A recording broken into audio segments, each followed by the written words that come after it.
Hello there, this is Dave Allen for Mac 20 Questions, and today I want to have a look at using fonts, specifically because we can add fonts that we've brought in ourselves into iBooks Author and have our books look a little bit different.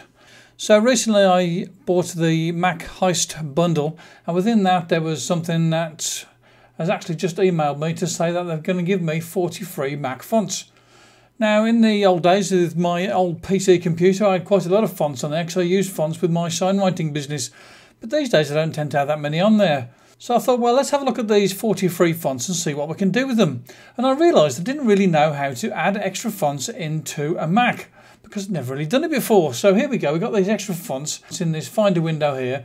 And I downloaded them and unzipped them, and let's have a look and see what we've got. Well, the first thing to do, there was this commercial font license telling me how I can use them, and I wanted to see that I'd be able to actually put them into any books. Say I want to sell one of these books, I want to be able to know that I could put the font in there and be able to sell it. And that's one of the things with iBooks Author, you need to know that the fonts are okay for commercial use. So there we go, let's have a look at some of these fonts then. If I've got the viewer open on the Finder window, you know, when you press the spacebar, up comes the viewer. You can see what the fonts look like, so I can see that I'm going to put that in or not. Now this one rather looks like a brush script. I never really liked brush script very much, so I'm not going to use that one. And this one here is Cavano, and it's a very strange looking font, and I can't see much use for that one either. And we've got Coolio. So there's an odd looking font there, Coolio, which you might use in something like comic book maybe. So maybe I'll put that one in there. Let's have a look at Coruscant. That's interesting, I suppose. Let's put that one in there then. So all I need to do is to double click on it. So it opens up this little thing here, and it shows you that it's just available in regular size there, and that it's not installed at the moment. And all I've got to do is click on Install Font, and in it goes. And here's my font book, and Coruscant was one that I've just installed, and it's available. Now I can change the size of this here, so I could look at them a little bit bigger. And another one I installed already was one called Big Dripper. Font with a bit of a flourish. Put that one in too.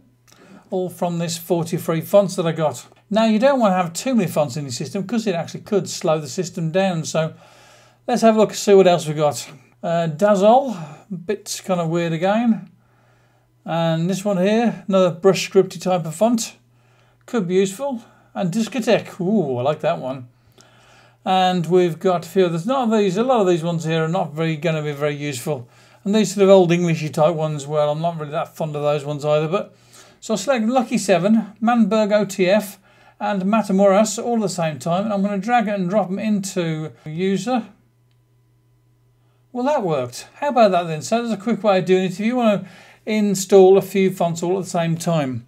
And in the next video, what we're going to do is we're going to have a look and see how we can use those fonts in iBooks Author.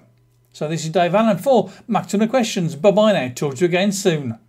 Thanks for watching the video, and why don't you check out the other videos. Here's two of them. There's one video there and one video there that you can click on and go and have a look at now. And don't forget that you can also subscribe. Talk to you again soon. Bye-bye now.